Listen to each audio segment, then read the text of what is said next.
રાધે રાધે મિત્રો, સ્વાગત છે તમારું આપણી યુટ્યુબ ચેનલ ઓમ મંત્ર સિરીઝમાં। આજે આ વિડીયોની અંદર આપણે સાંભળીશું વૈશાખ માસની શુદ્ધ પક્ષની મોહિની એકાદશીનું મહાત્મ્ય, તિથિ માહિતી, પૂજન વિધિ, આ દિવસે શું કરવું શું ન કરવું તથા મોહિની એકાદશીની વ્રત કથા સાંભળીશું।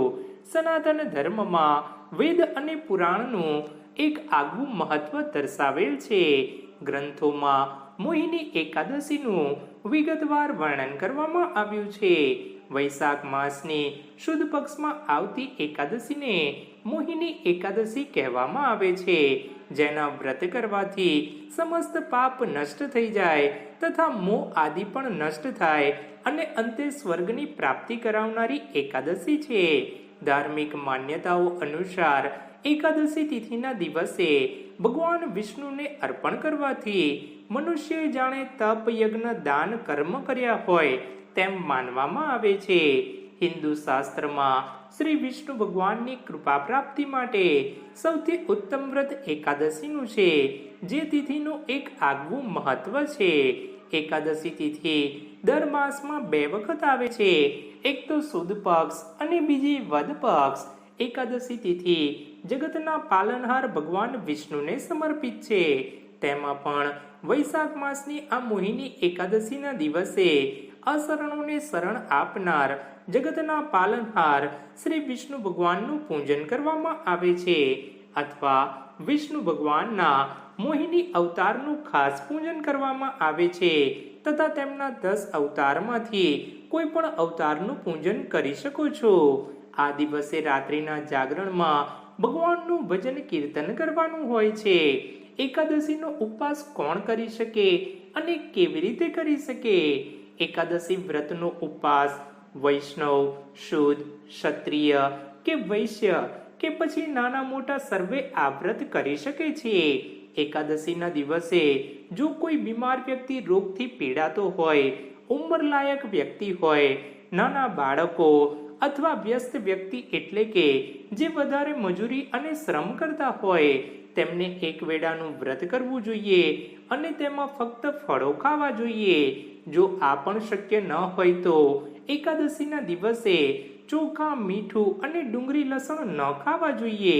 એકાદશીના દિવસે બીજું કોનું પૂજન કરવાથી પુણ્ય ફળની પ્રાપ્તિ થાય છે?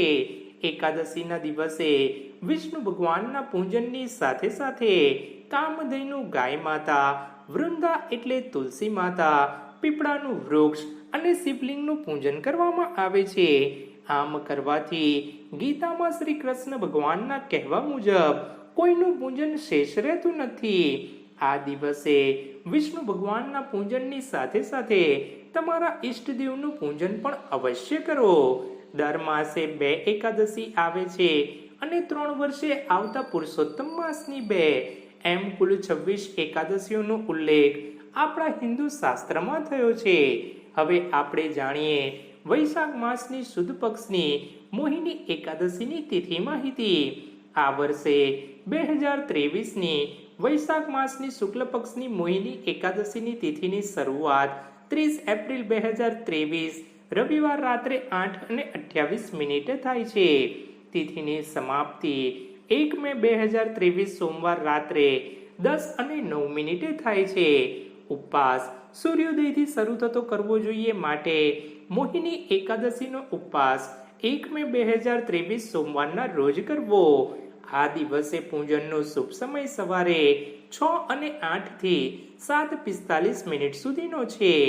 પારણાનો સમય 2 મે 2023 સવારે 5:40 થી 8:19 સુધીનો છે। એકાદશીના દિવસે વિષ્ણુ ભગવાનની પૂજન વિધિ।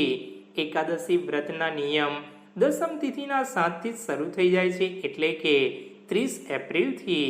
એકાદશીના દિવસે એટલે કે 1 મે સવારે સૂર્યોદય પહેલા સ્નાન કરવું જોઈએ।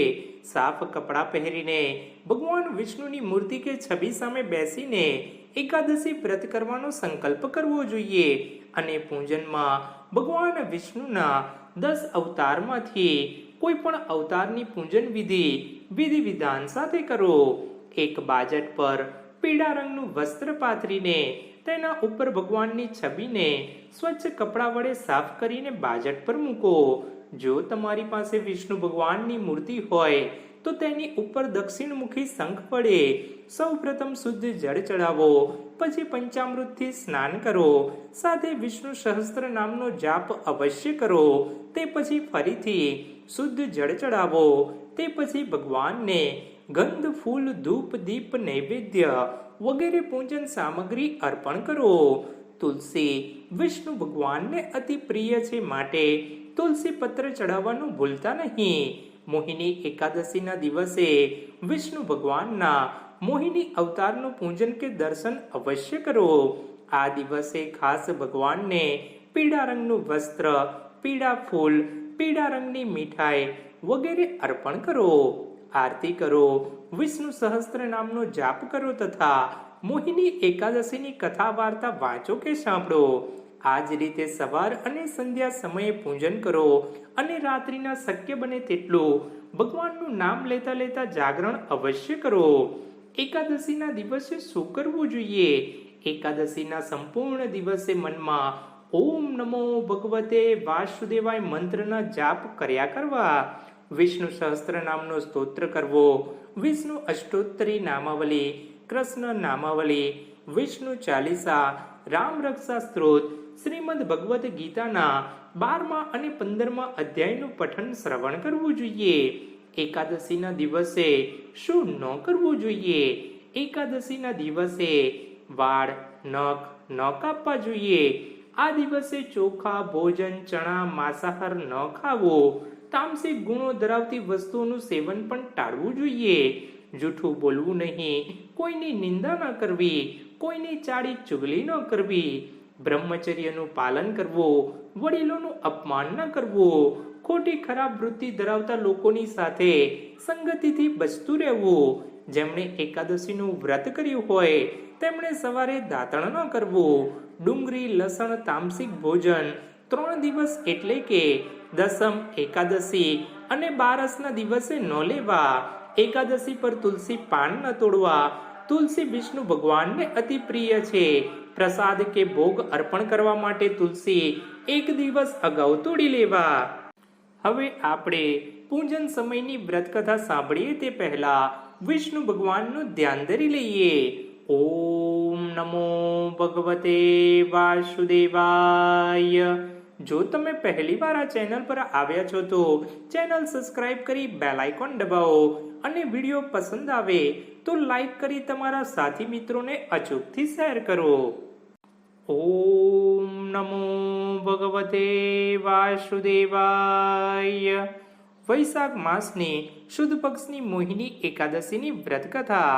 ધર્મરાજા યુધિષ્ઠિર બોલ્યા, હે ભગવાન શ્રી કૃષ્ણ, વૈશાખ માસની શુક્લ પક્ષની એકાદશીનું નામ શું છે, તેની વિધિ કહી છે, તે બધું વિસ્તારપૂર્વક કહો. શ્રી કૃષ્ણ ભગવાન બોલ્યા, હે ધર્મનંદન, હું તમને એક પ્રાચીન કથા કહું છું જે મહર્ષિ વશિષ્ઠજીએ શ્રી રામચંદ્રજીને કહી હતી. શ્રી રામ બોલ્યા, હે ગુરુદેવ, તમે મને કોઈ એવું વ્રત કહો જેનાથી સમસ્ત પાપ અને દુઃખ નષ્ટ થઈ જાય. મેં જાનકી નંદન શ્રી સીતાજીના વિયોગમાં ઘણા દુઃખ ભોગવ્યા છે, તેથી હવે તમે કોઈ વ્રત બતાવો. મહર્ષિ વશિષ્ઠજી બોલ્યા, હે રામ, તમે અતિ સુંદર પ્રશ્ન કર્યો છે. તમારી બુદ્ધિ અત્યંત શુદ્ધ અને પવિત્ર છે. તમારા નામના સ્મરણ માત્રથી જ મનુષ્ય પવિત્ર થઈ જાય છે. તેથી તમારો આ પ્રશ્ન પણ લોકહિતમાં અવશ્ય કામ આવશે. વૈશાખ માસના શુક્લ પક્ષમાં એકાદશીનું વ્રત કરવાથી મનુષ્યના સમસ્ત પાપ તથા દુઃખ કપાઈ જાય છે. આ વ્રતના પ્રભાવથી મનુષ્ય મોહજાળથી છૂટી જાય છે. તેથી હે રામ, આ એકાદશીનું વ્રત દુઃખી મનુષ્યએ અવશ્ય જ કરવું જોઈએ. મોહિની એકાદશીના વ્રતથી મનુષ્યના સમસ્ત પાપ નષ્ટ થાય છે. હવે તમે આ વિશેની એક કથા ધ્યાનપૂર્વક સાંભળો. સરસ્વતી નદીના કિનારે ભદ્રાવતી નામની નગરી વસેલી હતી. આ નગરીમાં સોમવંશીય ધૂતમાન નામનો એક રાજા રાજ્ય કરતો હતો. એ નગરીમાં ધન ધાન્યથી પૂર્ણ એક વૈશ્ય રહેતો હતો. તેનું નામ ધનપાલ હતું. તે અત્યંત ધર્માત્મા અને વિષ્ણુ ભક્ત હતો. પોતાના નગરમાં તેણે અનેક ભોજનાલય, પરબ, કુવા, તળાવ, ધર્મશાળા આદિ બંધાવ્યા હતા. તેણે રસ્તાના કિનારે આંબો, જાંબુ, લીમડા આદિના વૃક્ષ પણ લગાવ્યા હતા. તે વૈશ્યને 5 પુત્ર હતા. તેમનો સૌથી મોટો પુત્ર અત્યંત પાપી હતો. તે વૈશ્યાઓ અને ગુંડાઓની સંગત કરતો હતો. તે બીજાની સ્ત્રીઓ સાથે ભોગ વિલાસ કરતો હતો. તે ખૂબ નીચ હતો અને દેવતાઓ પિતૃઓને માનતો ન હતો. તેણે પોતાના પિતાના ધનનો ખરાબ વ્યય ખર્ચ કર્યો હતો. તે મદપાન, માંસ ભક્ષણ કરતો હતો. તેથી તેના પિતા, ભાઈઓ તથા કુટુંબીજનોએ તેને ઘરમાંથી કાઢી મૂક્યો અને તેની નિંદા કરવા લાગ્યા. ઘરમાંથી કાઢી મૂક્યા પછી તે પોતાના આભૂષણો તથા વસ્ત્રોને વેચીને પોતાનું ગુજરાન કરવા લાગ્યો. ધન નષ્ટ થતા વૈશ્યાઓ તથા ગુંડાઓ પણ તેનો સાથ છોડી દીધો. હવે તે રાત્રિમાં ચોરી કરવા લાગ્યો. એક દિવસ તે પકડાઈ ગયો, પરંતુ સિપાહીઓએ વૈશ્યનો પુત્ર જાણીને તેને છોડી દીધો. તે બીજી વાર પકડાઈ ગયો અને રાજાએ તેને જેલમાં બંધ કરી દીધો. કારાગારમાં રાજાએ તેને ઘણું દુઃખ દીધું અને તેને નગર છોડવાનું કહ્યું. અંતમાં તે દુઃખી થઈને નગર છોડીને ચાલ્યો ગયો અને જંગલમાં પશુ પક્ષીઓને મારીને ખાવા લાગ્યો. પછી તે શિકારી બની ગયો અને ધનુષ બાણથી પશુ પક્ષીઓને મારીને ખાવા લાગ્યો. એક દિવસ તે પાપી ભૂખ તરસથી વ્યાકુળ થઈને ખાવાની શોધમાં નીકળી પડ્યો અને કૌટિન્ય ઋષિના આશ્રમે પહોંચ્યો. એ સમયે વૈશાખ મહિનો ચાલતો હતો. કૌટિન્ય ઋષિ ગંગા સ્નાન કરીને આવ્યા. તેમના પલળેલા વસ્ત્રોના છાંટા માત્રથી આ પાપી થોડી સદબુદ્ધિ પ્રાપ્ત થઈ. તે પાપી મુનિ પાસે જઈને હાથ જોડીને કહેવા લાગ્યો, હે મુનિજન, મેં પોતાના જીવનમાં કેટલાય પાપ કર્યા છે. તમે પાપમાંથી છૂટવાનો કોઈ ઉપાય બતાવો. ત્યારે ઋષિ બોલ્યા, તું ધ્યાન દઈને સાંભળ. તું વૈશાખ માસની શુક્લ પક્ષની એકાદશીનું વ્રત કર. આ એકાદશીનું નામ મોહિની છે. એ વ્રત કરવાથી તારા સમસ્ત પાપ નષ્ટ થઈ જશે. મુનિના વચન સાંભળીને તે ખૂબ પ્રસન્ન થયો અને મુનિને બતાવેલી વિધિ અનુસાર તેને મોહિની એકાદશીનું વ્રત કર્યું. હે રામજી, એ વ્રતના પ્રભાવથી તેના સમસ્ત પાપ નષ્ટ થઈ ગયા અને અંતમાં વિષ્ણુ લોકમાં ગયો. આ વ્રતથી મોહ આદિ પણ નષ્ટ થાય છે. સંસારમાં આ વ્રતથી અન્ય કોઈ શ્રેષ્ઠ વ્રત નથી. આના મહાત્મ્યના શ્રવણ અને પઠનથી જે પુણ્ય પ્રાપ્ત થાય છે એ પુણ્ય 1 સહસ્ત્ર ગોદાનના પુણ્ય ફળ બરાબર હોય છે. બોલીએ શ્રી વિષ્ણુ ભગવાનની જય. સાથી મિત્રો, આ હતું વૈશાખ માસની શુદ્ધ પક્ષની મોહિની એકાદશીનું મહાત્મ્ય, તિથિ માહિતી, પૂજન વિધિ, એ દિવસે શું કરવું શું ન કરવું તથા મોહિની એકાદશીની વ્રત કથા. હું આશા રાખું છું કે આ વિડીયો આપને જરૂર પસંદ આવ્યો હશે. આપણે ફરી મળીશું નવા ભક્તિમય વિડીયો સાથે. ત્યાં સુધી મને રજા આપો અને સૌને મારા જય શ્રી કૃષ્ણ.